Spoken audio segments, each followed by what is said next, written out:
dia 1º de julho de 2017, leitura do capítulo 10, Visão Geral dos Vírus e Virologia, do livro Microbiologia de Bruck, 12ª edição.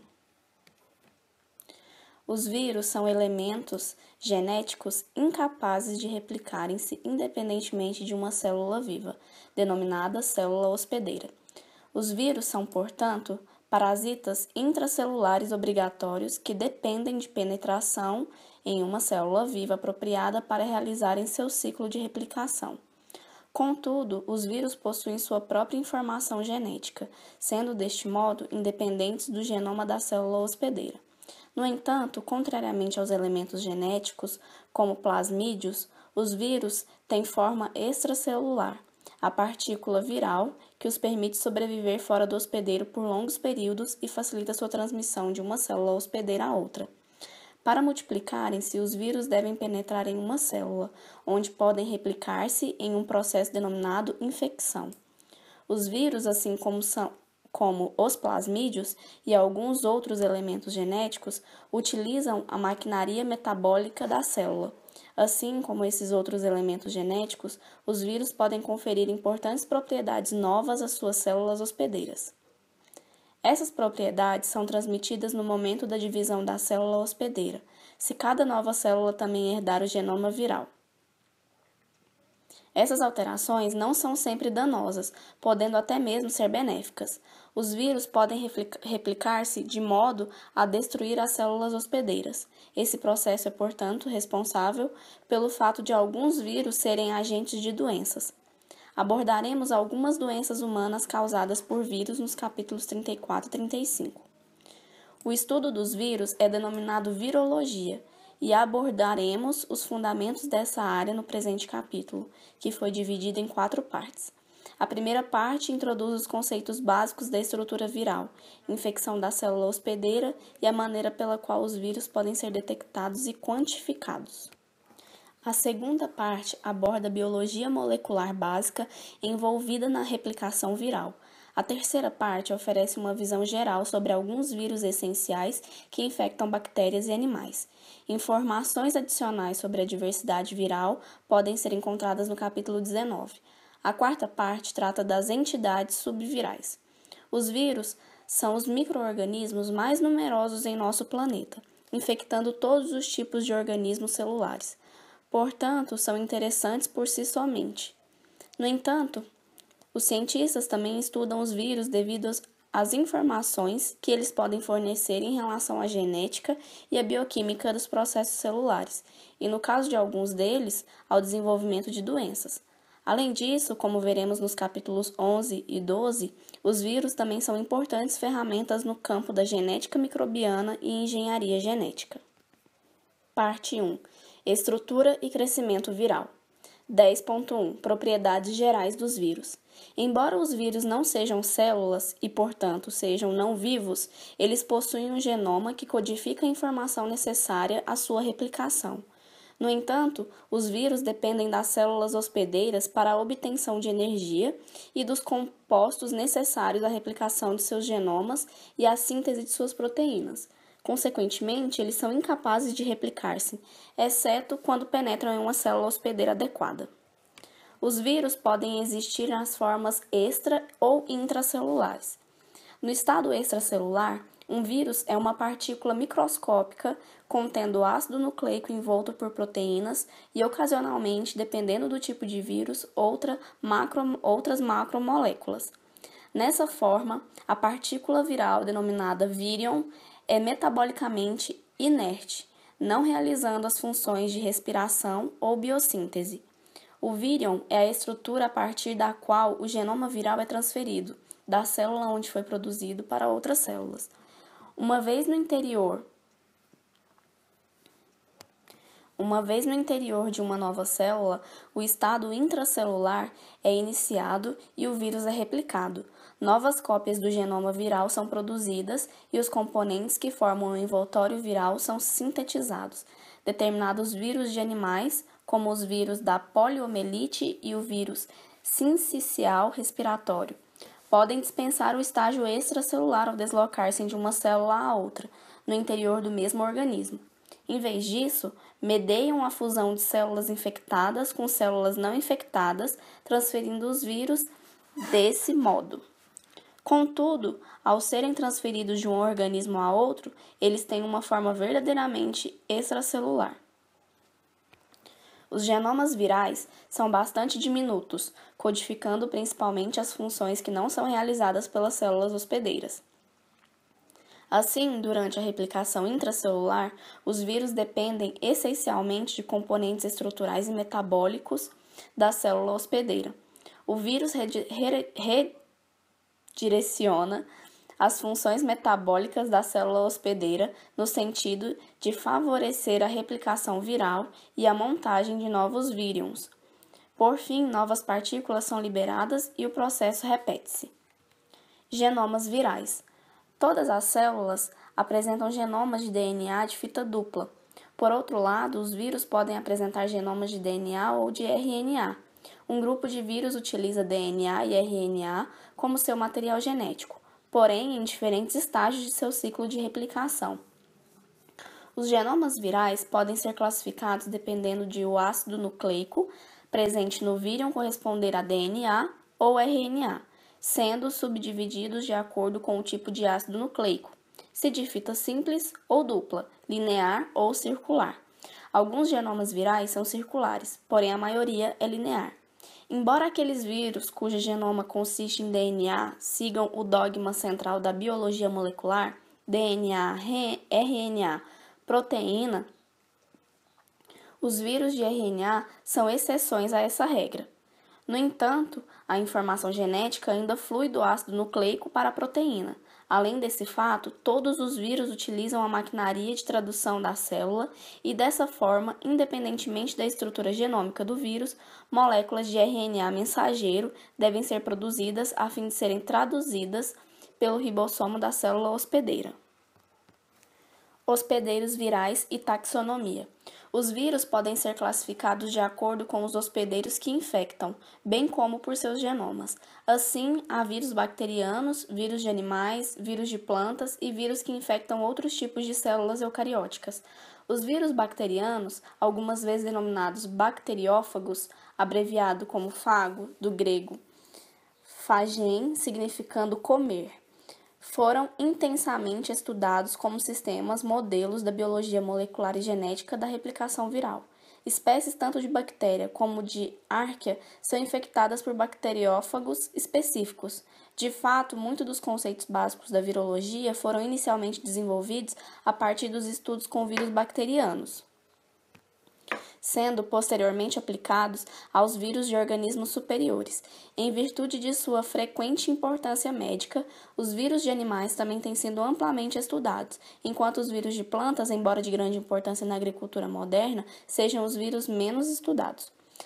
Há um vírus formal de classificação viral que organiza os vírus em diferentes táxons, como ordens, famílias e até mesmo gêneros e espécies. O táxon família mostra-se particularmente útil. Os membros de uma família de vírus apresentam morfologia de vírion, estrutura genética e estratégica de replicação similares. As famílias virais recebem denominações que incluem o sufixo viride. Discutiremos algumas dessas famílias no capítulo 19. 10.2 Natureza do vírion. Vírions apresentam diferentes tamanhos e formas. A maioria dos vírus é menor que as células procariontes, variando de 0,02 a 0,3 micrômetros de tamanho. Uma unidade de medida normalmente utilizada para os vírus corresponde ao nanômetro, que equivale a 1 milésimo de micrômetro. Os vírus da varíola, um dos maiores vírus, tem diâmetro de cerca de 200 nanômetros. O vírus de poliomielite, um dos menores vírus, possui diâmetro de apenas 28 nanômetros. Consequentemente, não foi possível a caracterização adequada dos vírus antes da invenção do microscópio eletrônico, em meados do século XX. Os genomas virais são menores do que aqueles da maioria das células. A maioria dos genomas bacterianos contém entre 1.000 a 5.000 pares de quilobases de DNA, sendo que o menor conhecido tem aproximadamente 500 quilobases. O maior genoma viral conhecido, aquele de mimívírus, tem 1,18 mpb. Esse vírus, que infecta protistas como a moeba, é um dos poucos vírus conhecidos atualmente cujo genoma é maior do que alguns genomas celulares. Outros tamanhos típicos de genomas virais estão relacionados na tabela 10.1. Alguns vírus apresentam genomas tão pequenos que contêm menos de 5 genes. Além disso, como pode ser abordado na tabela, o genoma de alguns vírus, como reovírus ou influenvírus, é segmentado em mais de uma molécula de ácido nucleico. Estrutura viral. As estruturas dos vírions são bastante diversas, variando amplamente quanto ao tamanho, a forma e a composição química. O ácido nucleico do vírion está sempre localizado no interior da partícula, sendo envolto por uma capa proteica denominada capsídeo. Essa capa é composta por um número de moléculas proteicas individuais, organizadas em um padrão preciso e altamente repetitivo ao redor do ácido nucleico. O tamanho pequeno do genoma da maioria dos vírus restringe o número de proteínas virais diferentes. Poucos vírus apresentam um único tipo de proteína em seu capsídeo. Contudo, a maioria dos vírus possuem várias proteínas quimicamente distintas, que se associam de forma específica, originando conjuntos maiores denominados capsômeros. O capsômero corresponde à menor unidade morfológica que pode ser visualizada ao microscópio eletrônico. Um único vírion pode apresentar grande número de capsômeros. A informação para o dobramento e a associação adequada das proteínas nos capsômeros está contida na estrutura das próprias proteínas. Por esse motivo, o processo geral de montagem do vírion é denominado automontagem. O complexo total formado pelo ácido nucleico e pelas proteínas, empacotado no vírion, é denominado nucleocapsídeo viral. Frequentemente, uma ou mais enzimas virais específicas podem ser encontradas no interior do vírion. Tais enzimas desempenham papel durante os processos de infecção e replicação, como discutiremos posteriormente neste capítulo.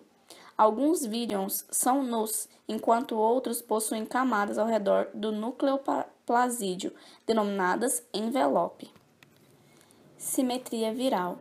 Os nucleoplasídeos virais são construídos de forma bastante simétrica. A simetria refere-se à maneira pela qual os capsômeros estão organizados no capsídeo viral. Quando uma estrutura simétrica é girada em torno de um eixo, a mesma forma é vista após o giro por um determinado número de graus. Dois tipos de simetria são reconhecidos nos vírus, correspondendo às duas principais formas, cilíndrica e esférica. Os vírus cilíndricos têm simetria helicoidal e os vírus esféricos exibem simetria icosaédrica. Em todos os casos, a estrutura característica de vírus é determinada pela estrutura das subunidades proteicas que o compõem. Um típico vírus exibindo simetria helicoidal é o vírus do mosaico do tabaco. Trata-se de um vírus de RNA em que os 2.2130 capsômeros identificados estão arranjados como uma hélice. As dimensões totais do vírion TMV são de 18 por 300 nanômetros. O comprimento dos vírus helicoidais é determinado pelo comprimento do ácido nucleico, enquanto a largura do vírion helicoidal é determinada pelo tamanho e empacotamento das subunidades proteicas. Um icosaedro é uma estrutura simétrica contendo 20 faces e 12 vértices de morfologia ligeiramente esférica. A simetria icosaédrica corresponde ao arranjo mais eficiente de subunidades em um envoltório fechado, pois utiliza o menor número de unidades para construí-lo. O arranjo mais simples de capsômero corresponde a três faces, com um total de 60 unidades por vírion. A maioria dos vírus possui uma quantidade de ácido nucleico maior do que a possível de ser empacotada em um envoltório composto por apenas 60 unidades morfológicas. A próxima estrutura que permite o empacotamento contém 180 unidades, com muitos vírus possuindo envoltórios com essa configuração. Outras configurações comuns envolvem 240 unidades e 420 unidades. Vírus envelopados. Os vírus envelopados possuem uma membrana circundando o nucleoplasídeo. Muitos vírus são envelopados e a maioria infecta células animais, embora alguns vírus envelopados de bactérias e de plantas sejam também conhecidos. O envelope viral é uma bicamada lipídica contendo proteínas, geralmente glicoproteínas. Os lipídios da membrana viral são derivados das membranas da célula hospedeira, enquanto as proteínas da membrana viral são codificadas pelos genes virais. As proteínas específicas dos rins dos vírus são críticas para a adesão do vírion à célula hospedeira durante a infecção ou para a liberação do vírion a partir da célula hospedeira após a replicação. A simetria dos vírus envelopados não é expressa pelo vírion como um todo, mas pelo nucleoplasídeo presente no interior do envelope viral. Qual seria a função do envelope em uma partícula viral? Essa questão será discutida em detalhes posteriormente. Porém, observe que o envelope corresponde ao componente estrutural da partícula viral responsável pelo contato inicial com a célula hospedeira. Desse modo, a especificidade da infecção viral e alguns aspectos da penetração dos vírus são controlados, em parte, pelas características dos envelopes virais. Os vírus complexos. Alguns vírions são ainda mais complexos que qualquer aspecto discutido até o momento, sendo compostos por várias partes, cada qual com forma e simetria distinta. Os vírus mais complexos, em termos estruturais, são alguns dos vírus bacterianos que possuem cabeça icosaédrica e caudas helicoidais. Em alguns vírus bacterianos, tais como o bacteriófago T4 de Escherichia coli,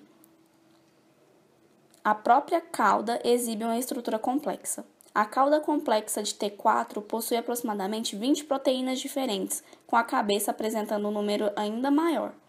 Em vírus tão complexos, a montagem é também complexa. Por exemplo, no fago T4, a estrutura completa da cauda é formada como um subcomponente, sendo posteriormente adicionado a cabeça contendo DNA.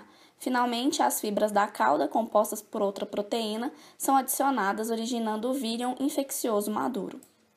Enzimas em vírions. As partículas virais não realizam processos metabólicos e, desse modo, um vírus é metabolicamente inerte quando fora de uma célula hospedeira. No entanto, alguns vírions contêm enzimas que desempenham importantes papéis no processo infeccioso. Algumas dessas enzimas são necessárias em eventos muito precoces no processo infeccioso. Por exemplo, alguns bacteriófagos contêm a enzima lisozima, que produz um pequeno orifício na parede celular bacteriana. Esse processo permite a entrada do ácido nucleico viral.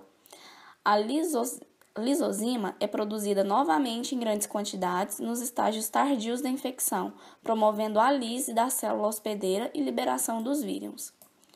Muitos vírus contêm suas próprias polimerases de ácido nucleico para a replicação do genoma viral e transcrição do RNA vírus específico. Por exemplo, os retrovírus são vírus de RNA que se replicam sob a forma de intermediários de DNA. Esses vírus possuem um DNA polimerase RNA dependente, denominada transcriptase reversa, que transcreve o RNA viral em um intermediário de DNA. Outros vírus contêm genomas de RNA e requerem sua própria RNA polimerase.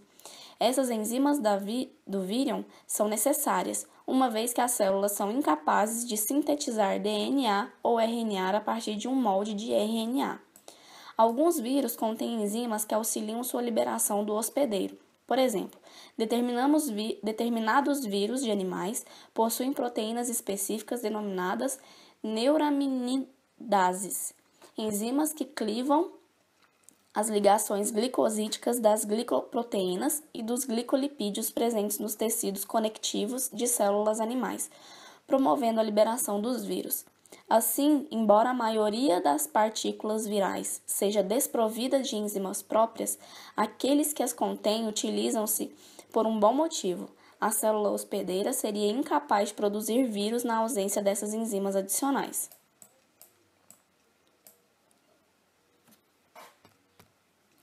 10.3. O hospedeiro viral. Pelo fato de os vírus replicar-se apenas no interior das células vivas, seu cultivo requer um emprego de hospedeiros apropriados. Dentre os 3 tipos de hospedeiros virais, procariotos, plantas e animais, os vírus que infectam procariotos são mais facilmente cultivados em laboratório. Para o estudo dos vírus bacterianos, são empregadas culturas puras em meios líquidos ou semissólidos, que é o agar. A maioria dos vírus de animais e muitos vírus de plantas podem ser cultivados em culturas de tecidos ou celulares, e o uso de tais culturas facilitou de modo significativo as pesquisas com esses vírus. No caso de vírus de plantas, os estudos podem ser dificultados, uma vez que seu estudo algumas vezes requer o uso de plantas inteiras.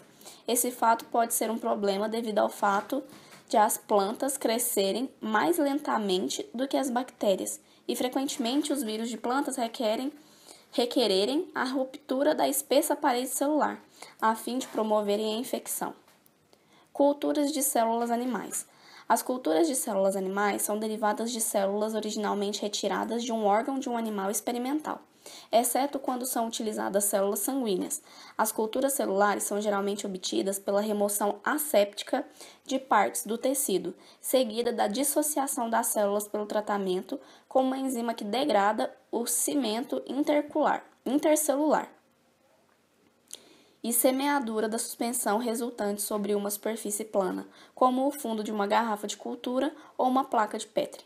A fina camada de células aderidas à placa de vidro ou ao plástico, denominada monocamada, é recoberta com um meio de cultura adequado e incubada a uma temperatura apropriada. Os meios de cultura utilizados em culturas celulares são normalmente bastante complexos, contendo alguns aminoácidos e algumas vitaminas, sais, glicose e um sistema de tamponamento contendo bicarbonato. Para a obtenção de um melhor crescimento, normalmente, faz-se necessária a adição de uma pequena quantidade de soro sanguíneo, a fim de impedir a contaminação bacteriana de vários antibióticos. Algumas culturas celulares, quando preparadas dessa forma, podem ser subcultivadas, crescendo indefinidamente como linhagens celulares permanentes. As linhagens celulares são convenientes na pesquisa dos vírus, uma vez que o material celular está continuamente disponível. Em muitos casos, a cultura não cresce de forma indefinida, embora possa permanecer viva por alguns dias. Tais culturas, denominadas culturas celulares primárias, podem ainda ser úteis no cultivo de um vírus, embora novas culturas devam ser preparadas periodicamente a partir de fontes frescas, um processo de alto custo e que demanda tempo. Em alguns casos, não é possível a obtenção de linhagens celulares primárias ou permanentes. No entanto, órgãos inteiros ou partes de órgãos podem permitir com sucesso a replicação viral. Tais culturas de órgãos podem ainda ser úteis em pesquisas de vírus, porque permitem o crescimento dos vírus sob condições laboratoriais relativamente controladas. 10.4. Quantificação dos vírus. Em virologia, muitas vezes é necessário quantificar o número de partículas virais presentes em uma suspensão. Embora seja possível quantificar-se vírus pelo uso de um microscópio eletrônico, o número de vírus em uma suspensão pode ser calculado mais facilmente medindo-se seus efeitos sobre as células hospedeiras. Utilizando-se tal modo, verificamos que a unidade infecciosa viral corresponde à menor unidade capaz de provocar um efeito detectável quando inoculada em um hospedeiro suscetível. Ela pode corresponder a somente um vírion, embora, com maior frequência, seja necessário um inóculo maior.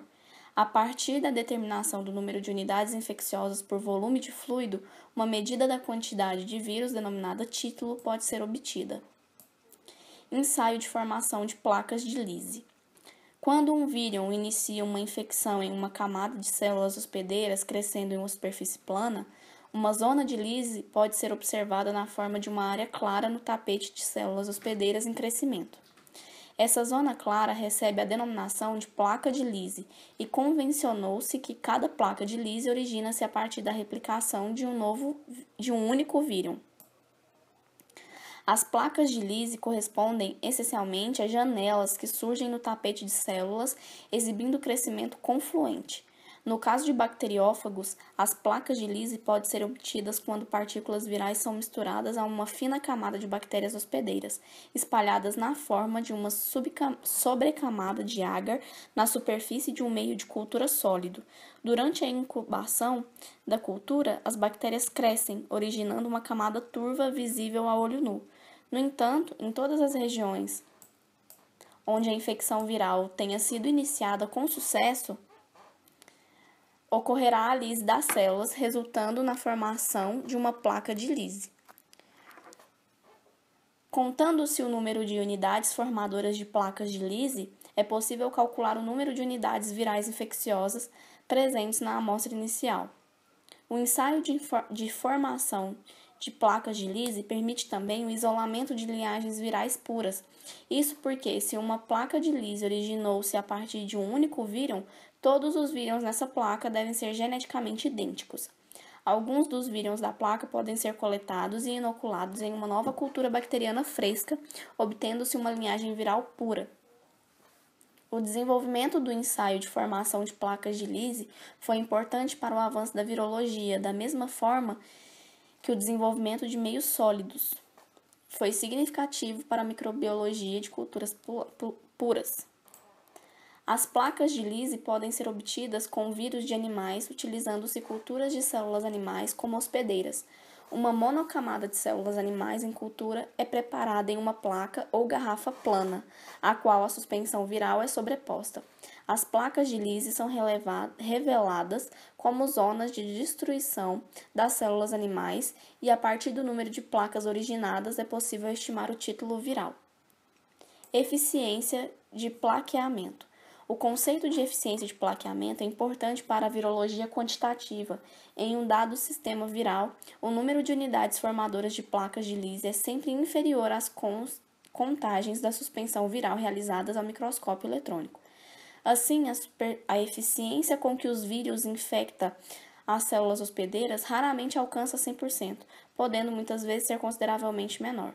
Os vírus que não causam infecção são frequentemente inativos, embora em algumas situações este não seja o caso.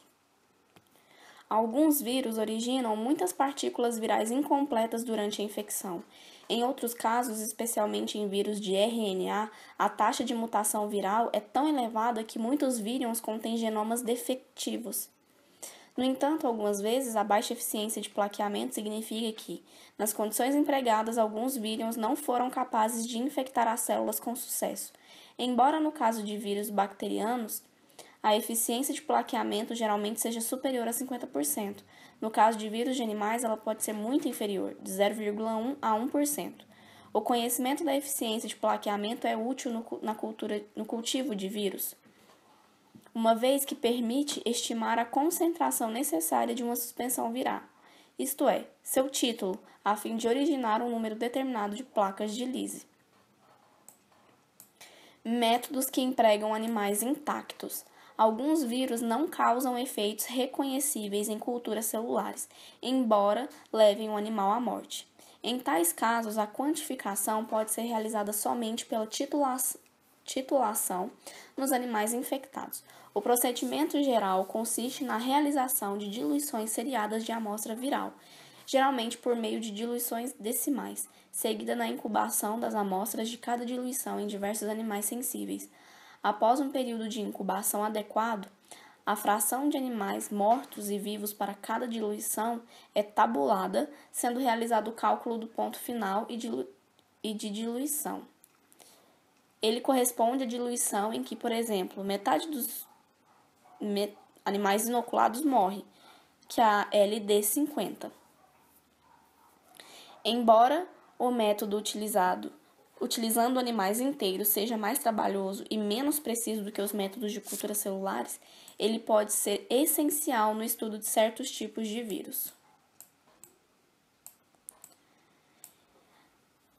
Parte 2. Replicação viral. 10.5. Características gerais da replicação viral. Para um vírus replicar-se, ele deve induzir uma célula hospedeira viva a sintetizar todos os componentes essenciais necessários à produção de mais vírus. Esses componentes devem, então, ser organizados em novos vírus que escapam da célula. As fases da replicação viral podem ser divididas em 5 etapas. Etapa 1. Ligação. Adsorção do vírus a uma célula hospedeira suscetível. Etapa 2. Penetração. Entrada, injeção do vírus ou de seu ácido nucleico na célula. Etapa 3. Síntese de ácidos nucleicos e proteínas virais pelo metabolismo da célula, de acordo com o redirecionamento determinado pelos vírus. Etapa 4. Montagem dos capsídeos e dos componentes de membrana, no caso de vírus envelopados. E empacotamento de genomas viral em novos vírus. O processo completo é denominado maturação. Etapa 5. Liberação de vírus maduros pela célula.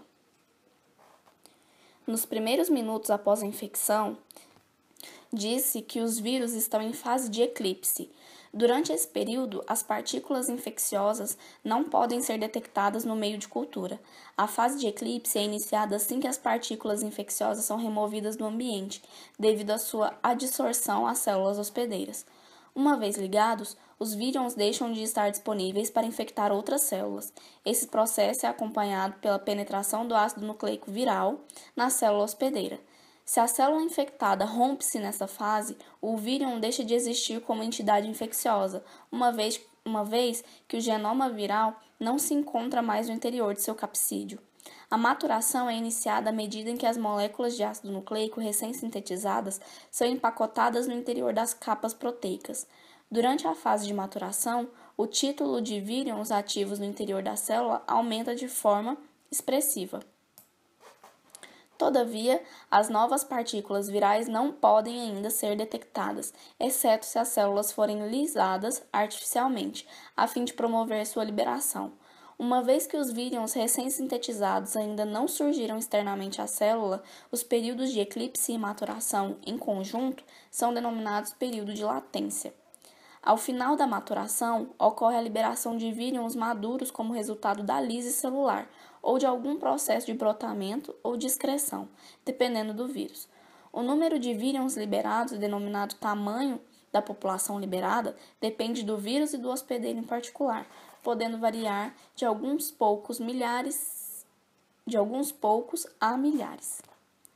A duração de um ciclo completo de replicação varia de 20 a 60 minutos, no caso de muitos vírus bacterianos, e de 8 a 40 horas para a maioria dos vírus de animais. Pelo fato de a liberação dos vírus ocorrer de forma relativamente simultânea, a replicação viral é normalmente caracterizada por uma curva de crescimento em etapa única. Nas próximas 2 sessões, consideraremos algumas das principais etapas do ciclo de replicação viral em maiores detalhes. 10.6 Ligação e penetração viral. Nessa sessão, enfocaremos a ligação e a penetração viral, as primeiras etapas de replicação. Além disso, abordaremos o mecanismo pelo qual algumas bactérias reagem à penetração do DNA de bacteriófagos. Ligação.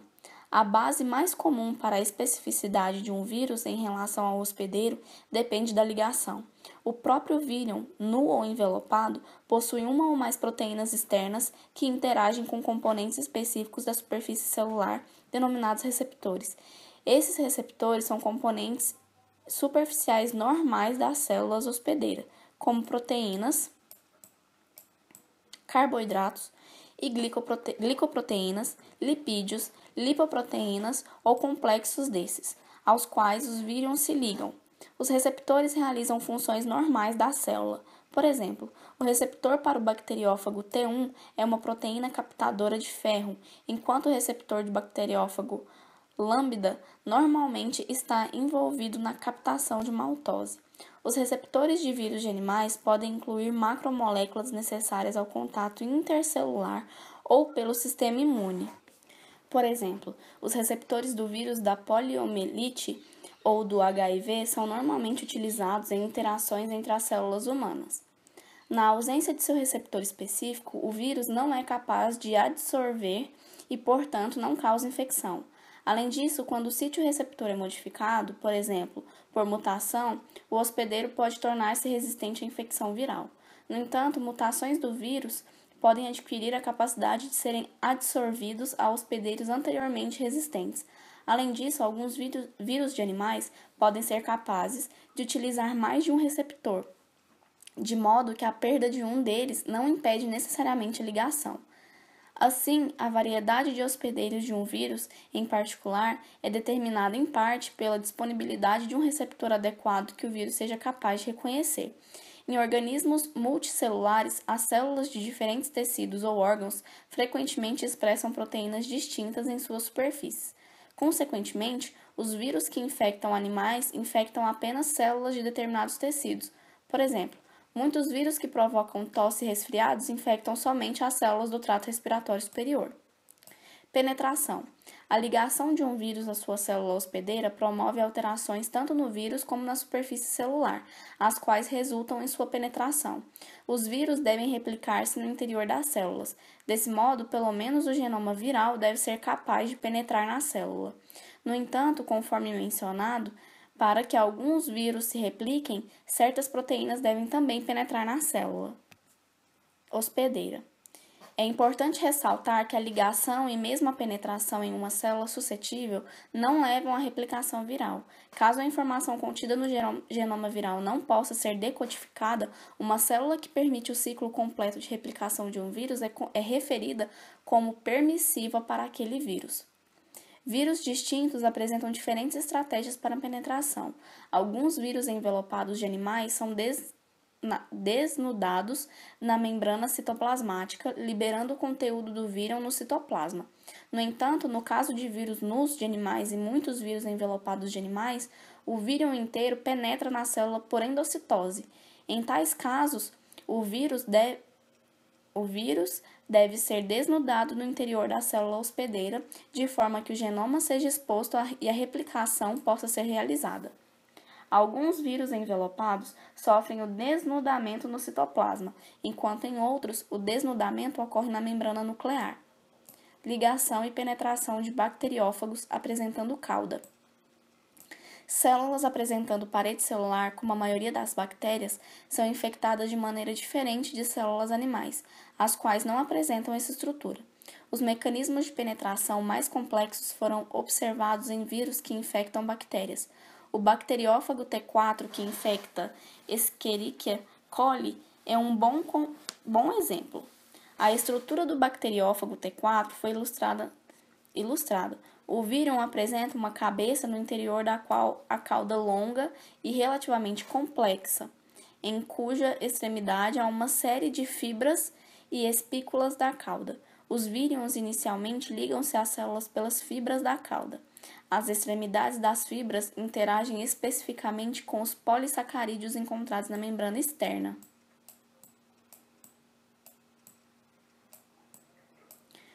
Do envelope celular gram-negativo.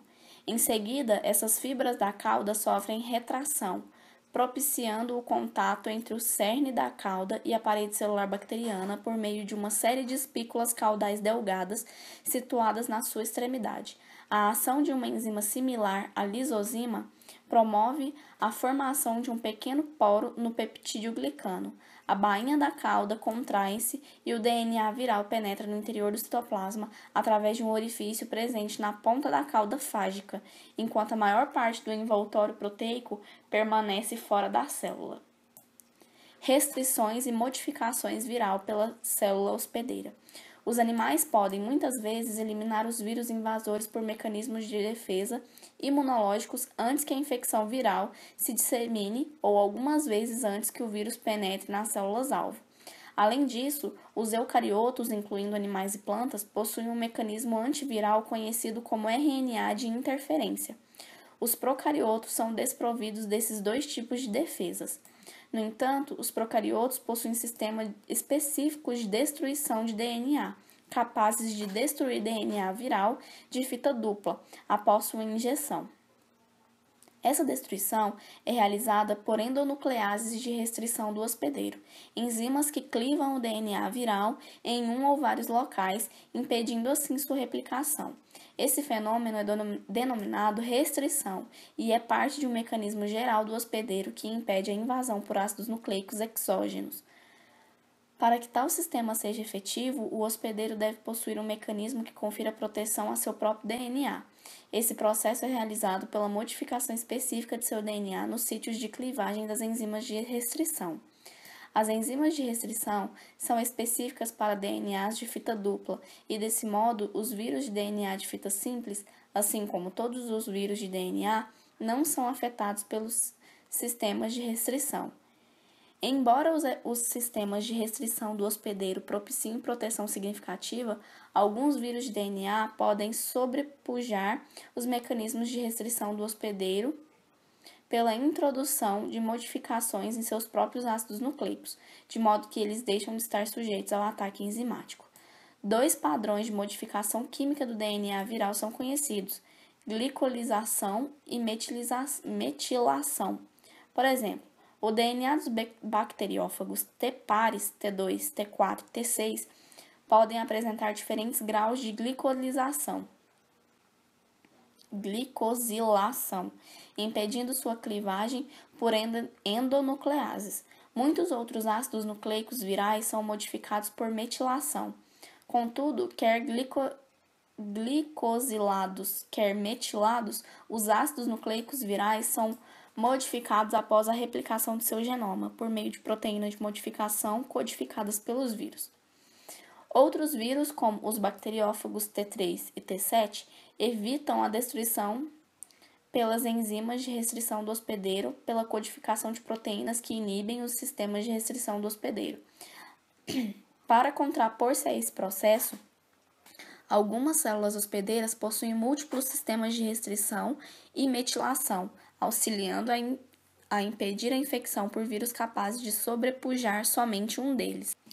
Os hospedeiros contêm ainda outros DNAs metilases, além daquelas envolvidas na proteção contra suas próprias enzimas de restrição. Algumas dessas metilases podem estar envolvidas no reparo do DNA ou na regulação gênica, enquanto outras podem conferir proteção ao DNA no hospedeiro contra endonucleases exógenas. Isso é necessário porque alguns vírus codificam sistemas de restrição próprios, desenvolvidos para destruir o DNA do hospedeiro. Desse modo, fica evidente que os vírus e os hospedeiros respondem mutuamente aos mecanismos de defesa pela evolução contínua de mecanismos visando aumentar suas possibilidades de infecção ou de sobrevivência, respectivamente. 10.7. Produção de ácidos nucleicos e proteínas virais. Uma vez que um hospedeiro foi infectado, novas cópias do genoma viral devem ser produzidas, assim como proteínas específicas do vírus devem ser sintetizadas para que o vírus se replique. Normalmente, a produção de pelo menos algumas das proteínas virais é iniciada logo após a entrada do genoma viral na célula. A síntese dessas proteínas requer um RNA mensageiro viral. Em certos tipos de vírus de RNA, o próprio genoma corresponde ao RNA mensageiro. Entretanto, para a maioria dos vírus, o RNA mensageiro deve ser primeiramente transcrito a partir do genoma de DNA ou RNA e então o genoma deve ser replicado. Aqui abordaremos esses importantes eventos. O esquema de classificação de Baltimore e vírus de DNA. O virologista David Baltimore, que foi agraciado juntamente com Howard Temme e Renato Dubetto com o Prêmio Nobel de Fisiologia ou Medicina, em 1975, pela descoberta dos retrovírus e da transcriptase reversa, desenvolveu um esquema de classificação de vírus baseado na relação entre o genoma viral e seu RNA mensageiro.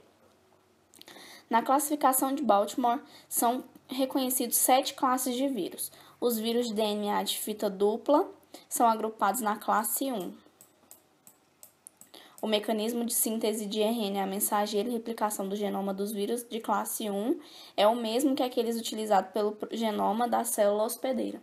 Embora diferentes vírus empreguem estratégias distintas para garantir que a expressão do RNA mensageiro viral seja favorecida em relação ao RNA mensageiro do hospedeiro. Vírus da classe 2 correspondem a vírus do DNA de fita simples. Nesses vírus, antes de o RNA mensageiro ser produzido, uma fita complementar do DNA deve ser sintetizada, uma vez que o RNA polimerase utiliza DNA de fita dupla como molde. Esses vírus formam um intermediário de DNA de fita dupla durante a replicação, sendo esse intermediário utilizado na transcrição. A síntese do intermediário de DNA FD e sua subsequente transcrição podem ser realizadas por enzimas celulares, embora proteínas virais possam também ser necessárias. O intermediário de fita dupla também é utilizado para gerar o genoma viral. Uma fita torna-se o genoma, enquanto a outra é descartada. Até recentemente, todos os vírus de fita simples de DNA continham DNA com a mesma sequência que o seu RNA mensageiro. Vírus de fita positiva veio posteriormente. No entanto, em 1997, foi descoberto um novo vírus contendo o DNA de fita simples de polaridade negativa. O vírus TORC-TENO, TTV, é amplamente disseminado em humanos e outros animais, porém, não provoca sintomas óbvios de doença. O mecanismo de replicação de TTV ainda não foi totalmente investigado. Vírus de RNA de fita positiva e negativa. A produção de RNA e a replicação do genoma são processos diferentes nos vírus de RNA. Contudo, antes de discutirmos esses vírus, são necessários alguns conhecimentos sobre a nomenclatura relacionada à orientação da fita de ácido nucleico. Lembre-se de que o RNA mensageiro é complementar à fita de DNA empregada como molde em relação à sequência de bases. Por convenção, na virologia, o RNA mensageiro é referido como sendo de configuração mais. Sua fita complementar é referida como sendo de configuração menos. Essa convenção é utilizada para descrever a configuração do genoma de vírus de fita simples, quer seu genoma contenha RNA ou DNA. Por exemplo, um vírus que contenha genoma de RNA de fita simples, com a mesma orientação de seu RNA mensageiro, é referido como vírus de RNA de fita positiva. Um vírus cujo genoma de RNA de fita simples seja complementar a seu RNA mensageiro é referido como vírus de RNA de fita negativa. De que modo esses vírus se replicam? As RNA polimerases celulares normalmente não catalisam a síntese de RNA a partir de um molde de RNA, utilizando, em vez disso, um molde de DNA. Portanto, os vírus de RNA positivos, negativos ou de fita dupla requerem um RNA polimerase RNA dependente específica. O caso mais simples são vírus de RNA de fita positiva, onde o genoma viral tem configuração mais e, desse modo, pode atuar diretamente como RNA mensageiro. Além de codificar outras proteínas necessárias, esse RNA mensageiro codifica um RNA polimerase RNA dependente específica do vírus, também denominada RNA replicase. Uma vez sintetizada, essa polimerase inicialmente sintetiza fitas menos complementares de RNA, as quais são então utilizadas como molde de produção de novas fitas mais. As fitas mais sintetizadas são traduzidas como RNA mensageiro ou empacotadas, como o genoma dos vírus recém-sintetizados. Nos vírus de RNA de fita negativa, a situação é mais complexa. O RNA que penetra na célula tem polaridade errada para atuar como RNA mensageiro e, portanto, o RNA mensageiro deve ser primeiramente sintetizado. Uma vez que as células não possuem uma RNA polimerase capaz de realizar tal tipo de reação, esses vírus correriam algumas dessas enzimas em seus vírions, sendo elas injetadas na célula juntamente com o RNA genômico. A fita mais complementar de RNA é sintetizada pela RNA polimerase RNA dependente, sendo então utilizada como RNA mensageira. Esse RNA mensageiro de fita positiva é também utilizado como molde para sintetizar genomas de fita negativa adicionais. Os vírus de RNA de fita dupla enfrentam um problema similar. Embora o vírion contenha RNA de fita mais, ele é parte do genoma de RNA de fita dupla, não podendo ser liberado para atuar como RNA mensageiro. Consequentemente, os vírions dos vírus de RNA de fita dupla também contêm RNA polimerases, que transcrevem o genoma de RNA de fita dupla, originando RNA mensageiro de fita positiva ao penetrarem na célula hospedeira. Retrovírus. Os retrovírus são vírus de animais responsáveis pelo desenvolvimento de certos tipos de câncer e da síndrome da imunodeficiência adquirida, AIDS. Os retrovírus apresentam RNA de fita simples em seus vírions, contudo replicam-se empregado a um intermediário de DNA de fita dupla. O processo pelo qual a informação contida no RNA é convertida em DNA é denominado transcrição reversa, e dessa forma, tais vírus precisam de uma enzima denominada transcriptase reversa. Embora o RNA dos retrovírus seja de fita ele não é empregado como mensageiro, e por isso, esses vírus devem apresentar a transcriptase reversa em seus vírions. Após a infecção, o vírion de RNA de fita simples é convertido a DNA de fita dupla, por meio de um intermediário híbrido do RNA-DNA. O DNA de fita dupla é então utilizado como molde para a síntese de RNA mensageiro pelas enzimas celulares normais. Finalmente, os vírus da classe 7 correspondem àqueles que apresentam DNA de fita dupla em seus vírions, mas replicam-se empregando um intermediário de RNA. Esses vírus incomuns também utilizam a transcriptase reversa. A estratégia empregada por esses vírus na produção de RNA mensageiro é a mesma empregada pelos vírus da classe 1. Embora o processo de replicação de seu DNA seja muito incomum, pois, como veremos posteriormente, o genoma é apenas parcialmente de fita dupla.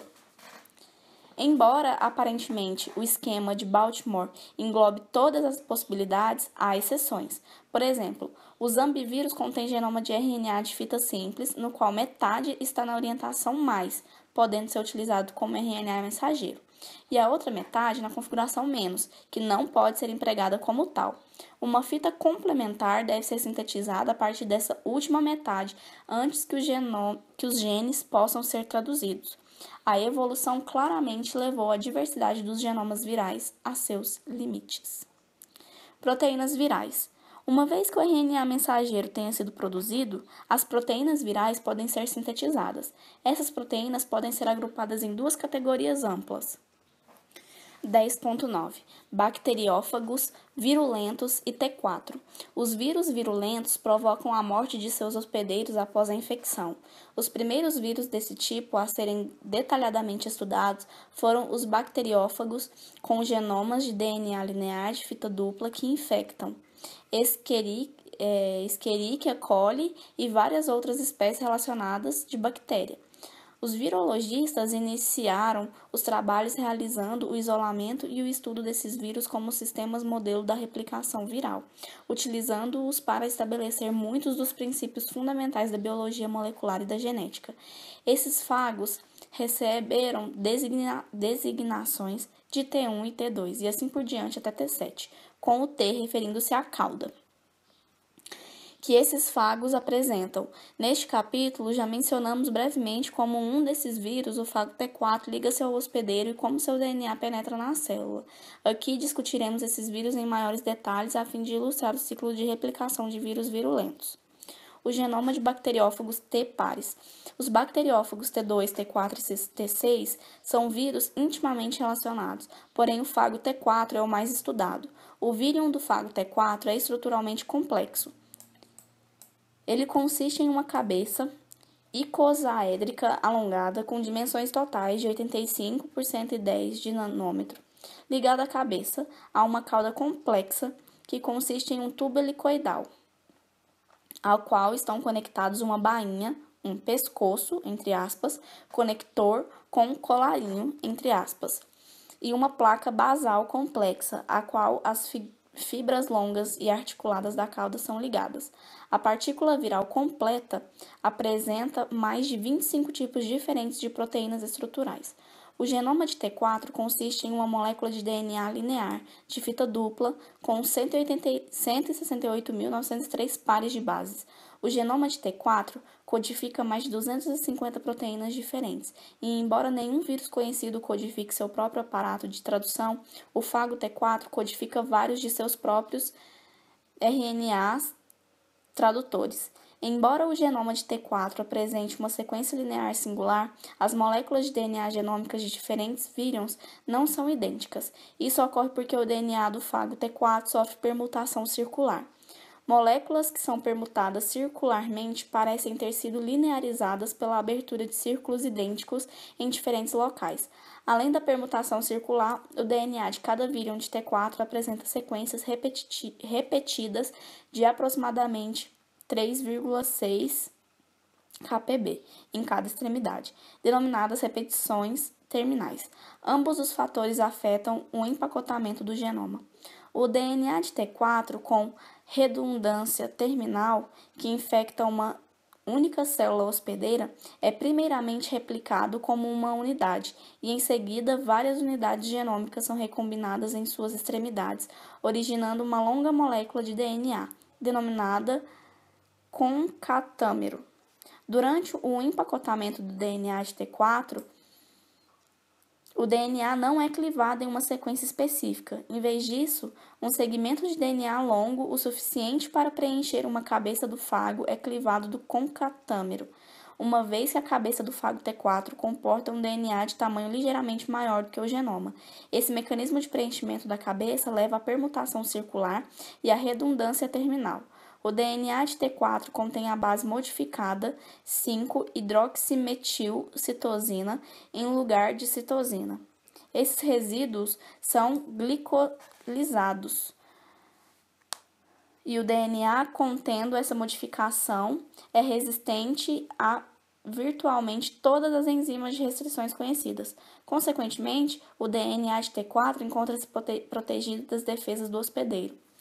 Eventos durante a infecção por T4. Os eventos ocorrem rapidamente em uma infecção por T4. Precocemente na infecção, T4 dirige a síntese do seu próprio RNA e também inicia a replicação do seu DNA peculiar. Cerca de 1 minuto após a ligação e penetração do hospedeiro pelo DNA de T4, a síntese de DNA e RNA do hospedeiro é interrompida. E a transcrição de genes fágicos específicos é iniciada. A tradução do RNA mensageiro viral inicia-se logo em seguida e, após cerca de 4 minutos de infecção, a replicação do DNA fágico é iniciada. O genoma de T4 pode ser dividido em 3 regiões que codificam as proteínas precoces, proteínas intermediárias e proteínas tardias, respectivamente. As proteínas precoces e intermediárias correspondem principalmente às enzimas necessárias à replicação e transcrição do DNA, enquanto as proteínas tardias correspondem às proteínas da cabeça e da cauda e às enzimas requeridas para a liberação das partículas fágicas maduras da célula. O tempo de duração dos eventos que ocorrem durante a infecção por T4 é apresentado na figura 10.15. Embora T4 possua um genoma muito longo para um vírus, ele não codifica seu próprio RNA polimerase. O controle da síntese de RNA mensageiro de T4 requer a síntese de proteínas que modificam sequencialmente a especificidade do RNA polimerase do hospedeiro, de forma que ela reconheça os promotores fágicos.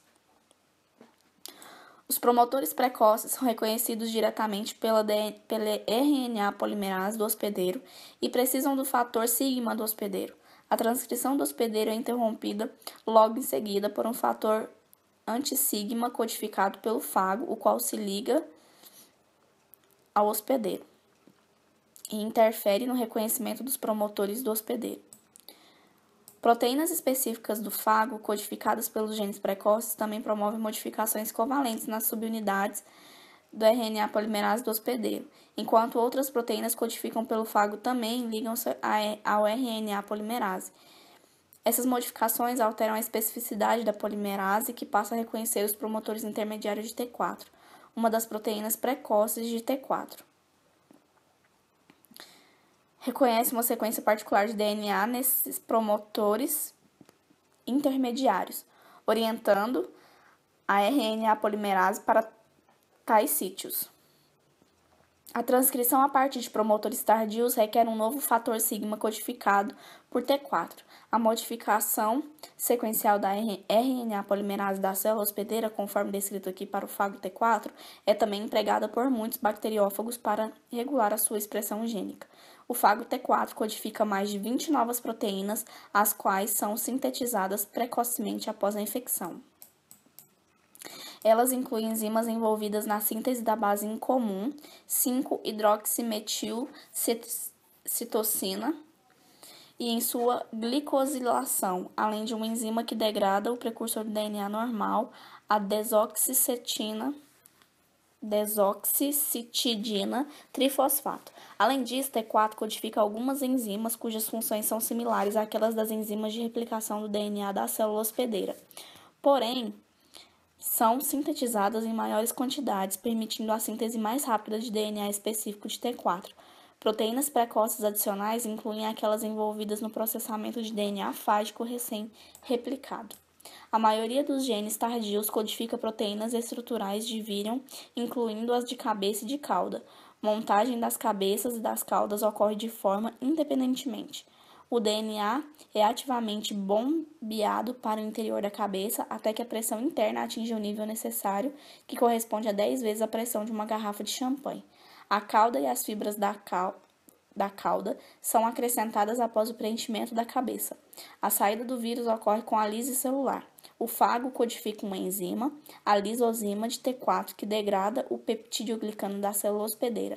Após cada ciclo de replicação, como duração média de 25 minutos, mais de 100 novos vírions são liberados a partir de cada célula hospedeira, a qual, nesse momento, encontra-se quase que totalmente destruída.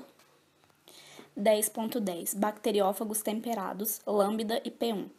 O bacteriófago T4 é virulento, no entanto, outros vírus, embora capazes de matar as células por meio de um ciclo lítico, podem também apresentar um ciclo de vida diferente, que resulta em um relacionamento genético estável com o hospedeiro. Tais vírus são denominados vírus temperados.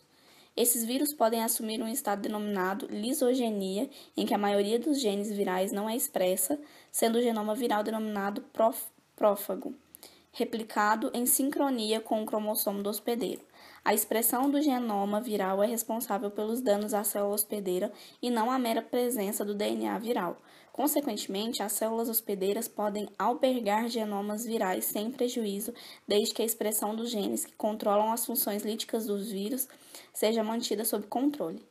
Em células que albergam em vírus temperado, denominadas lisógenas, o genoma fágico é replicado juntamente com o genoma do hospedeiro, sendo transmitido de uma geração à seguinte durante a divisão celular. Em determinadas condições, os vírus lisogênicos podem reverter a via lítica, iniciando a produção de vírions.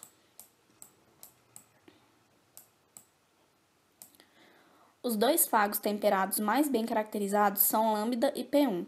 Ambos contribuíram significativamente para que o avanço da genética molecular e correspondem a importantes ferramentas da genética bacteriana e da clonagem molecular. A lisogenia também apresenta importância ecológica, uma vez que a maioria das bactérias isoladas na natureza são lisogenizadas por um ou mais bacteriófagos. A lisogenia pode conferir novas propriedades genéticas às células bacterianas e em capítulos posteriores veremos alguns exemplos de bactéria patogênica cuja virulência depende do bacteriófago lisogênico que albergam. A lisogenia não se limita a bacteriófagos. Muitos vírus de animais estabelecem relações similares com seus hospedeiros. O ciclo de replicação de um fago temperado. Os fagos temperados podem entrar em ciclo lítico após a infecção ou podem estabelecer a lisogenia. Uma visão geral do ciclo de vida de um bacteriófago temperado é apresentada Durante a lisogenia, o vírus temperado não se encontra na forma de uma partícula viral no interior de célula. Em vez disso, o genoma viral encontra-se integrado ao cromossomo bacteriano ou encontra-se no citoplasma na forma de plasmídio. Em qualquer um dos casos, ele replica-se concomitantemente com a célula hospedeira, desde que os genes que ativam sua via lítica não sejam expressos. Essas formas não líticas são referidas como prófagos. Normalmente, esse controle deve-se a uma proteína repressora codificada pelo fago. Obviamente, o agente codificador da proteína repressora deve ser expresso. A proteína viral repressora não controla apenas os genes líticos do prófago, mas também impede a expressão dos genes de outros vírus idênticos que penetram na célula. Isso provoca a imunidade dos lisógenos e a infecção pelo mesmo tipo de vírus. Se a proteína repressora do fago for inativada ou se sua síntese for impedida, o prófago é induzido. Novos vírions são produzidos e a célula hospedeira sofre lise. Em alguns casos, condições alteradas, especialmente danos ao DNA da célula hospedeira, induzem a via lítica. Se o vírus perder a capacidade de deixar o genoma do hospedeiro devido a uma mutação, ele torna-se um vírus críptico. Estudos genômicos revelaram que muitos cromossomos bacterianos contêm sequências de DNA que em algum momento claramente pertenciam a um genoma viral. Assim, o estabelecimento e a interrupção do estado lisogênico em procariotos provavelmente corresponde a um processo dinâmico. O bacteriófago lambda. O bacteriófago lambda, que infecta Escherichia coli, foi estudado em detalhes. Como observado em outros vírus temperados, as vias líticas e lisogênicas são possíveis. Os vírions de lambda assemelham-se àqueles de outros bacteriófagos com caudas, embora não ocorra a presença de fibras caudais. O genoma de lambda consiste em DNA de fita dupla linear. No entanto, na extremidade 5' de cada uma das fitas há uma região de fita simples, de 12 nucleotídeos de extensão. Essas extremidades coesivas de fita simples são complementares e quando o DNA de lambda penetra na célula hospedeira, essas regiões se pareiam formando o sítio COS. O DNA então é ligado, originando um círculo de fita dupla. Quando o lambda realiza o ciclo lisogênico, ele interage-se ao cromossomo de E. coli em um sítio específico conhecido como sítio ATT, de ligação de lambda. A integração requer a presença de enzimas integrase de lambda, que reconhece os sítios de ligação no fago e na bactéria, indicados por ATT, facilitando sua união. O DNA de lambda integrado replica-se juntamente com o restante do genoma do hospedeiro, sendo transmitido à progenie celular. Quando o lambda entra no ciclo lítico, sintetiza concatâmeros longos lineares de DNA por meio da replicação por círculo rolante. Diferente da replicação semiconservativa, esse mecanismo é assimétrico e ocorre em 2 estágios. No primeiro estágio, uma das fitas do genoma circular de lambda é clivada. Em seguida, um longo concatâmero de fita simples é sintetizado, empregando a fita não clivada como molde. No segundo estágio, há a síntese de uma segunda fita, utilizando-se o concatâmero de fita simples como molde. Finalmente, o concatâmero de fita dupla é clivado em segmentos de comprimento correspondente ao genoma no sítio COS, originando extremidades coesivas. Os genomas lineares são, então, empacotados no interior das cabeças dos fagos e as caudas adicionadas. Em seguida, as células são lisadas por enzimas codificadas pelo fago.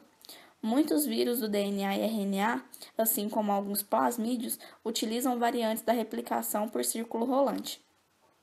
Em alguns casos, os concatâmeros de fita simples são clivados e empacotados. Em outros casos, a fita complementar é sintetizada antes do empacotamento, como observado em lambda. Lambda, lise ou lisogenia. A ocorrência de lise ou lisogenia durante a infecção de lambda depende de uma alternância genética extremamente complexa.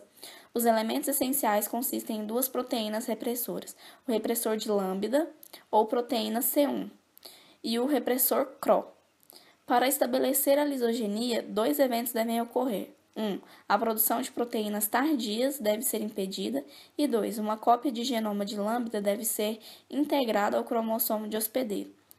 Se C1 for sintetizada, ela reprime a síntese de todas as demais proteínas codificadas por lambda, havendo o estabelecimento de lisogenia.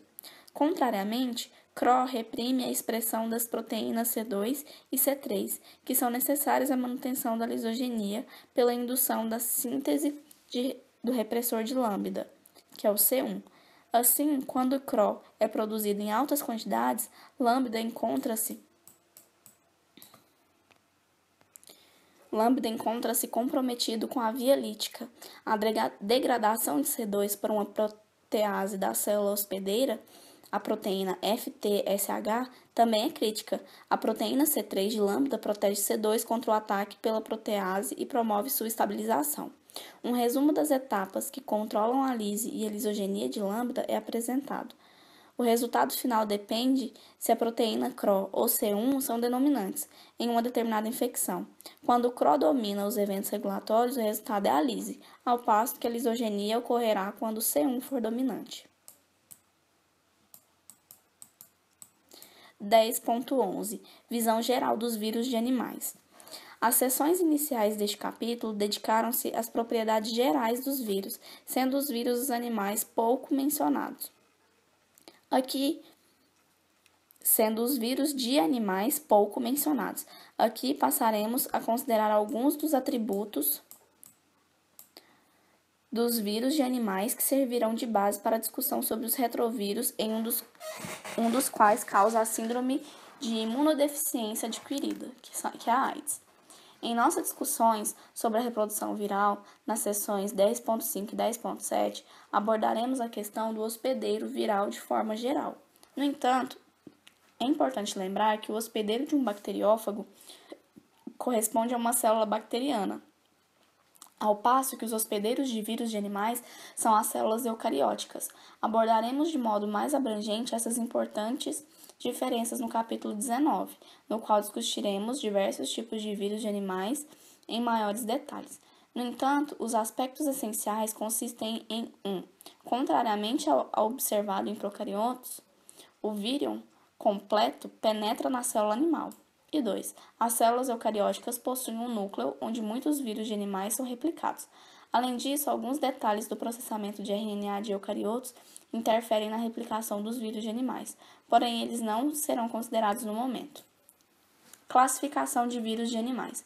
Vários tipos de vírus de animais são ilustrados. Os princípios da classificação viral foram discutidos na seção 10.7.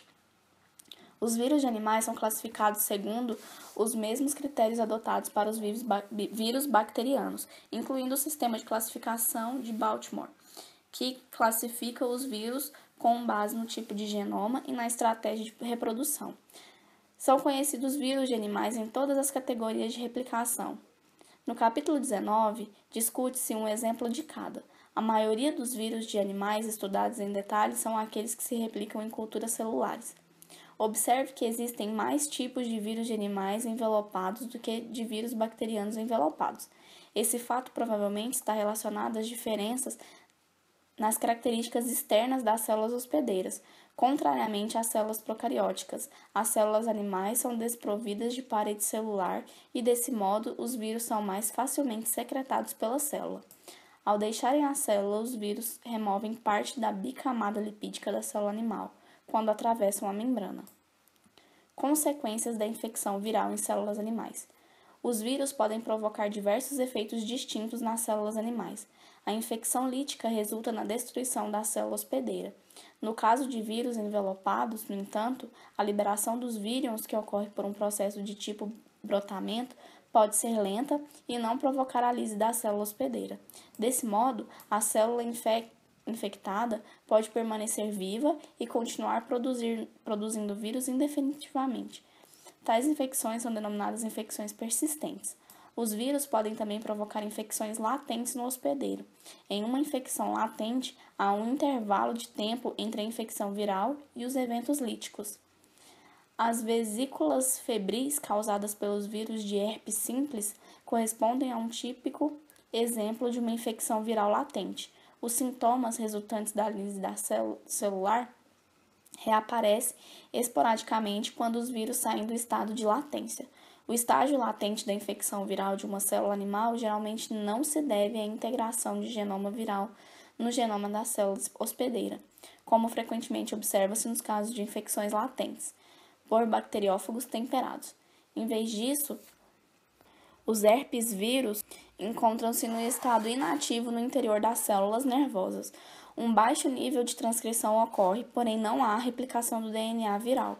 Alguns vírus envelopados promovem a fusão de múltiplas células animais, originando células gigantes contendo vários núcleos. Como esperado, tais células fundidas não se desenvolvem corretamente, apresentando um tempo de vida curto.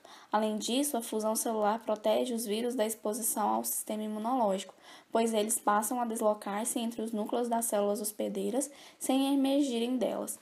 Finalmente, certos vírus de animais são capazes de converter células normais em uma célula tumoral, processo denominado transformação. Discutiremos os vírus causadores de câncer nas sessões 19.11 e 19.12. Muitos vírus diferentes são conhecidos. Contudo, um grupo destaca-se por ter um mecanismo de replicação absolutamente peculiar. Tal grupo corresponde aos retrovírus. Eles serão abordados em seguida, como exemplo de um vírus de animal complexo e altamente incomum que apresenta importantes implicações médicas. 10.12. Retrovírus. Os retrovírus possuem genoma de RNA que é replicado através de um intermediário de DNA. O termo retro significa para trás, e a denominação retrovírus deve-se ao fato de eles transferirem as informações de maneira reversa, de RNA para DNA. Os retrovírus utilizam a enzima transcriptase reversa para realizar esse processo, um tanto interessante. O uso da transcriptase reversa não é restrito ao retrovírus. O vírus da hepatite B, um vírus de humanos, e o vírus de mosaico da couve-flor, um vírus de planta, também realizam a transcrição reversa em seus processos de replicação. No entanto, contrariamente aos retrovírus, esses outros vírus carregam a versão do DNA de seus genomas no vírus em vez de RNA. Os retrovírus são interessantes por várias outras razões. Por exemplo, esses foram os primeiros vírus definidos como causadores de câncer, sendo intensamente estudados devido às suas características carcinogênicas. Além disso, um dos retrovírus, o vírus da imunodeficiência humana, HIV, causa a síndrome da imunodeficiência adquirida, que é a AIDS. Esse vírus infecta um tipo específico de linfócito T, célula T auxiliar de humanos, a qual é vital ao correto funcionamento do sistema imune. Discutiremos os aspectos médicos e imunológicos da AIDS em capítulos posteriores. Os retrovírus são vírus envelopados. Várias proteínas são encontradas no envoltório viral e normalmente 7 proteínas internas, sendo 4 estruturais e 3 enzimáticas. As estruturas encontradas no vírion correspondem à transcriptase reversa, à integrase e a uma protease. O vírion também contém moléculas de RNA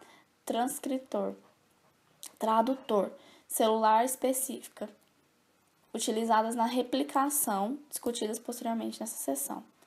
Propriedades do genoma e da replicação dos retrovírus. O genoma do retrovírus é singular. Ele consiste em 2 moléculas idênticas de RNA de fita simples, no sentido mais. O mapa genético de um genoma típico de retrovírus é apresentado, embora existam diferenças entre os mapas genéticos de diferentes retrovírus, todos contêm os seguintes genes, arranjados na mesma ordem: GAG, que codifica proteínas estruturais, POL, que codifica e transcriptase reversa e integrase, e ENV, que codifica proteínas de envelope. Alguns retrovírus, como o vírus do sarcoma de Rous, apresentam um 4º gene e jusante ao gene ENV envolvido na transformação celular e no câncer. As repetições terminais ilustradas no mapa são essenciais ao processo de replicação viral. O processo global de replicação de um retrovírus pode ser resumido nas seguintes etapas. Etapa 1. Entrada na célula pela fusão com a membrana citoplasmática em sítios contendo receptores específicos. Etapa 2. Remoção do envelope do vírion na membrana, enquanto o genoma e as enzimas permanecem no cerne viral. Etapa 3. Transcrição reversa de um dos 2 genomas de RNA em um DNA de fita simples, subsequentemente convertido pela transcriptase reversa em DNA de fita dupla linear, que então penetra no núcleo. Etapa 4. Integração do DNA retroviral no genoma do hospedeiro. Etapa 5. Transcrição do DNA retroviral, levando à formação de RNAs mensageiros virais e RNA genômico viral. Etapa 6. Montagem e empacotamento do DNA genômico em nucleocapsídeos no citoplasma. Etapa 4. Brotamento de vírions envelopados na membrana citoplasmática e liberado pela célula. Atividade da transcriptase reversa. Uma etapa bastante precoce após a entrada do genoma de RNA na célula corresponde à transcrição reversa, conversão do DNA em uma cópia de DNA, utilizando a enzima transcriptase reversa presente no vírus. O DNA formado corresponde a uma molécula linear de fita dupla, sintetizada no citoplasma, no interior de uma partícula viral cerne desnudada. Detalhes desse processo podem ser encontrados na seção 19.15. Aqui destacamos apenas que a transcriptase reversa é um tipo de DNA polimerase e, como todas as DNAs polimerases, requer um iniciador. No processo de transcrição reversa dos retrovírus, o iniciador corresponde a um DNA de transferência específica, o RNA tradutor, codificado pela célula hospedeira. O tipo de RNA tradutor utilizado como iniciador depende do tipo de vírus, sendo empacotado no vírus e a partir de células hospedeiras anterior. O processo global de transcrição reversa resulta em um produto final, que apresenta longas repetições terminais, mais extensas do que as repetições terminais do próprio genoma de RNA. A molécula completa de RNA de fita dupla penetra no núcleo juntamente com a proteína integrase. Nesse momento, o DNA viral é integrado ao DNA do hospedeiro. As LTRs contêm promotores transcricionais fortes e participam no processo de integração. A integração do DNA viral ao genoma da célula hospedeira é análoga à interação do DNA fágico em um genoma bacteriano, levando a um estado lisogênico. A integração do DNA viral pode ocorrer em qualquer ponto do DNA celular e, uma vez integrado, tal elemento, agora denominado provírus, corresponde a um elemento genético estável que pode permanecer nessa forma indefinidamente. Quando os promotores de LTR à direita são ativados, o DNA proviral integrado é transcrito por um RNA polimerase da célula hospedeira, originando produtos. Esses produtos de RNA podem tanto ser empacotados em partículas virais, na forma de genoma, como podem ser traduzidos em proteínas virais. Algumas proteínas virais são produzidas inicialmente como uma grande proteína GAG primária, que é clivada por ação proteolítica nas proteínas do capsídeo. Ocasionalmente, pode ocorrer a leitura através de toda a região GAG, devido à inserção de um aminoácido em um códon de determinação ou uma alteração na fase da leitura pelo ribossomo. Isso provoca a tradução de POU, o gene de transcriptase reversa, produzindo a transcriptase reversa, a qual será inserida nos vírus. Quando as proteínas estruturais do vírus encontram-se em quantidades suficientes, os nucleoplasídeos são montados. A encapsidação do genoma de RNA leva à formação de nucleoplasídeos maduros, que deslocam-se à membrana citoplasmática para a montagem final das partículas virais envelopadas. À medida que os nucleoplasídeos brotam na membrana, são selados e liberados, podendo infectar as células adjacentes.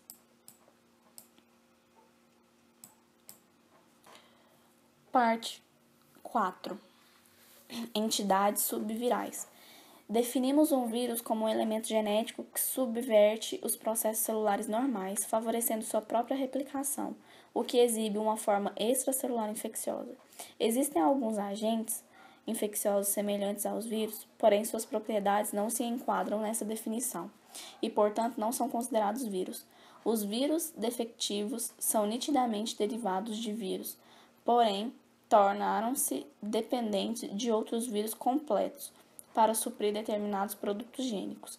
Por outro lado, duas das entidades subvirais mais importantes, os viroides e prions, não são simplesmente vírus incompletos e exibem diferenças fundamentais quando comparados aos vírus.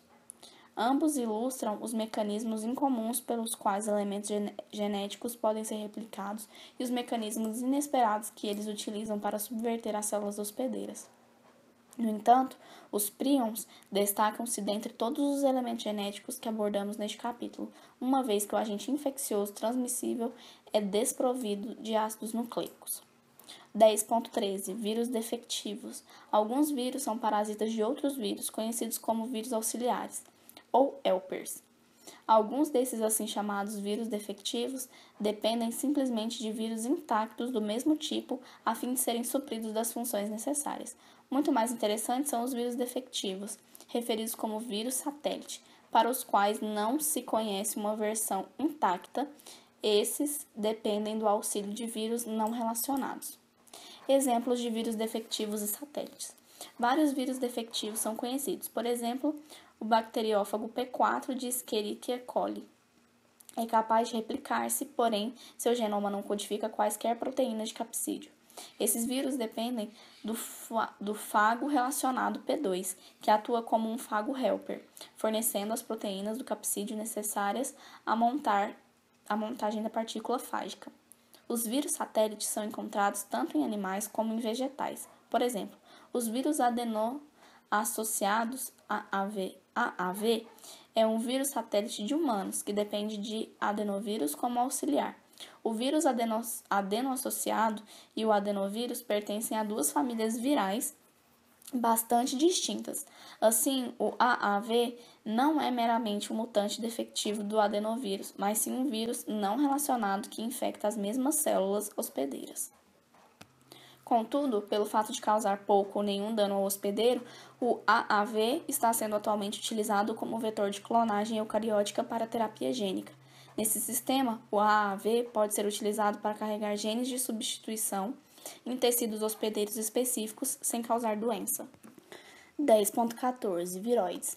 Viróides são moléculas de RNA infeccioso que diferem dos vírus pelo fato de serem desprovidos de um envoltório proteico.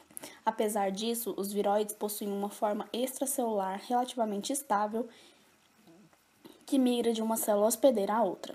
Os viróides correspondem a pequenas moléculas circulares de RNA de fita simples, sendo os menores patógenos conhecidos.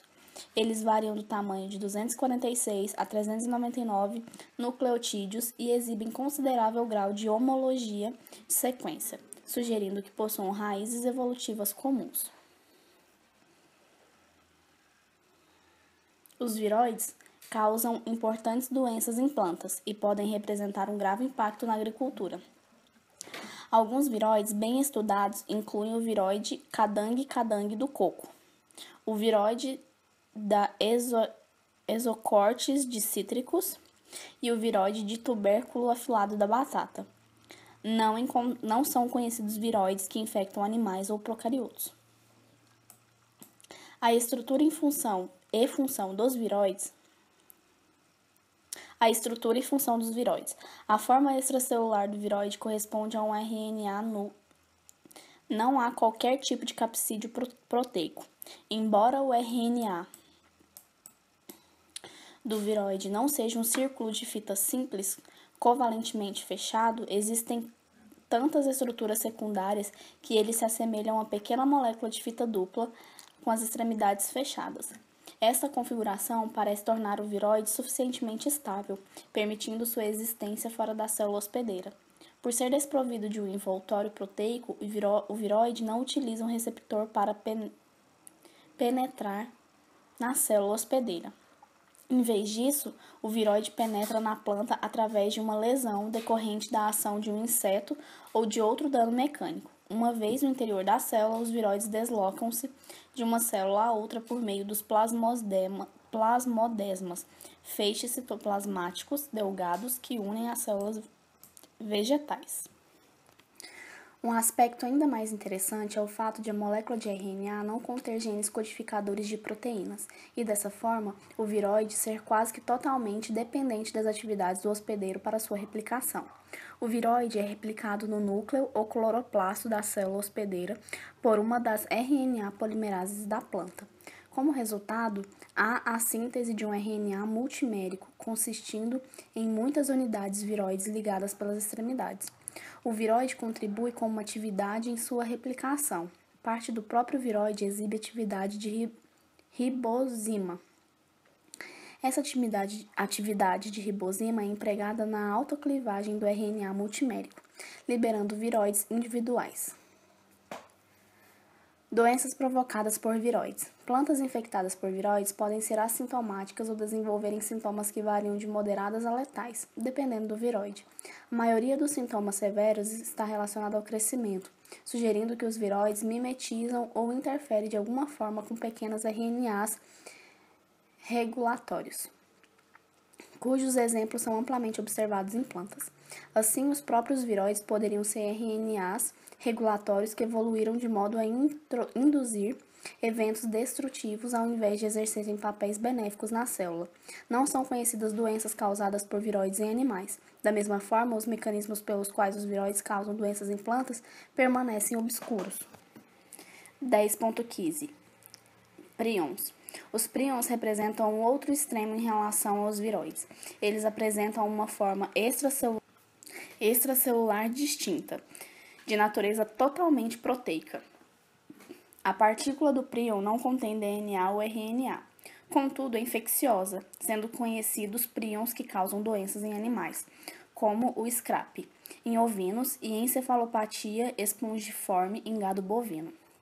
A doença debilitante crônica em cervos e alces e as doenças Kuru e de Creutzfeldt-Jakob em humanos.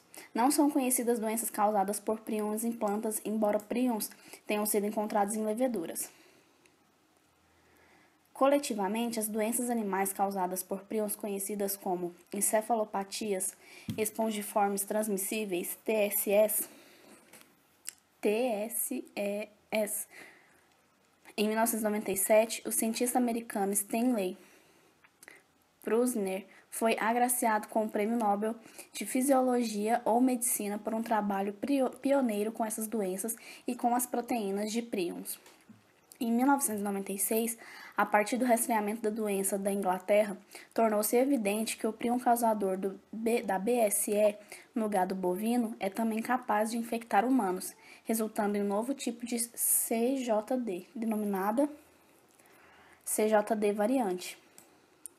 Uma vez que a transmissão ocorreu a partir de produtos derivados de carne bovina contaminados, a CJD variantes tornou-se rapidamente um problema de saúde mundial com grande impacto na indústria de produtos de origem animal. A maioria dos casos de BSE ocorreu no Reino Unido ou em outros países da União Europeia, os quais foram associados a práticas alimentares inadequadas, nas quais suplementos proteicos obtidos a partir de carcaças processadas do gado bovino e ovino, incluindo tecidos nervosos, foram utilizados na alimentação de animais não infectados. Desde 1994, essa prática foi banida de todos os países da União Europeia, resultando em uma redução dramática no número de casos de BSE. Até o momento, não foi observada a transmissão de TSE por outros animais domésticos, como suínos, galinhas ou peixes. Formas da proteína do prion. Uma vez que os prions são desenvolvidos de ácidos nucleicos, como a proteína que os compõe é codificada. A célula hospedeira contém um gene, PRNP, que codifica a forma nativa da proteína do prion, conhecida como PRPC, proteína celular do prion, que é encontrada em animais sadios, sobretudo em neurônios, especialmente no cérebro. A forma patogênica da proteína do prion é denominada PRP, proteína priônica do SCRAP, porque o SCRAP de ovelhas foi a primeira doença causada por prions a ser descoberta. A forma patogênica da proteína priônica exibe sequência de aminoácidos idêntica àquelas de PRPC, da mesma espécie, porém tem conformação diferente. As proteínas de prions de diferentes espécies de mamíferos exibem sequências muito similares, porém não idênticas. A susceptibilidade à infecção depende da sequência proteica com base em um mecanismo ainda não totalmente elucidado. Por exemplo, prions patogênicos para vacas podem infectar humanos, embora com frequência muito baixa. Por outro lado, nunca foram observados prions patogênicos de ovelhas que infectam humanos. Prions sadios consiste principalmente em segmentos em alfa-hélice, ao passo que prions aberrantes exibem menos regiões em alfa-hélice e mais regiões em folha beta-preguiada. Isso provoca a perda da função normal da proteína priônica, a qual se torna parcialmente resistente às proteases e torna-se insolúvel, promovendo sua agregação no interior da célula neural. Nesse estado, há o acúmulo da proteína priônica, iniciando-se os sintomas neurológicos. Doenças causadas por prions e o ciclo infeccioso do prion. Quando um prion patogênico penetra em uma célula hospedeira que representa uma proteína priônica normal, ele promove a conversão da proteína PRPC e PRP SC. Assim, o prion aberrante não subverte as enzimas ou os genes do hospedeiro, como ocorre no caso dos vírus.